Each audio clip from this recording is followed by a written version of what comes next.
Be, ba't nandito ka na naman? Be, may bago kong crush. Nakasalubong ko kanina. We, ano, imbestigahan ko na ba yan? Oo, sige, Be, dalian mo. Kailangan ko malaman yung pagkatao nun. Sige, teka. O, anong pangalan yan? Dalian mo. Christian, Be. Christian.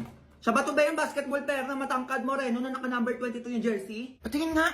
Eto siya, Be, oh. Ayan, Be, oo, siya nga, yan. O, di ba, ang gwapo. Wait lang, ayan. 22 years old, nag-iisang anak, nakatira sa Cavite. Ay, pwede na, age doesn't matter naman. Tsaka taga Cavite lang din ako, pwede niya ako matid sundo. O tapos, ay, Be, ito yung pasabog, oh. No girlfriend since birth, first year college, computer engineering. Hala, Be, ba kami yan? O ano pa? Ay, Be, 1,000 isang araw baon, Lasal nag-aaral, varsity ng school nila. Varsity, ano ba yan? Magsiselos lang ako kapag ganyan. O ano pa, tapos, eto, Be, mayaman, may kotse, may mansyon sa ibang bansa. Grabe, ang ganda ng bahay. Tapos nakakapag-travel kung san-san. Ayan, oh.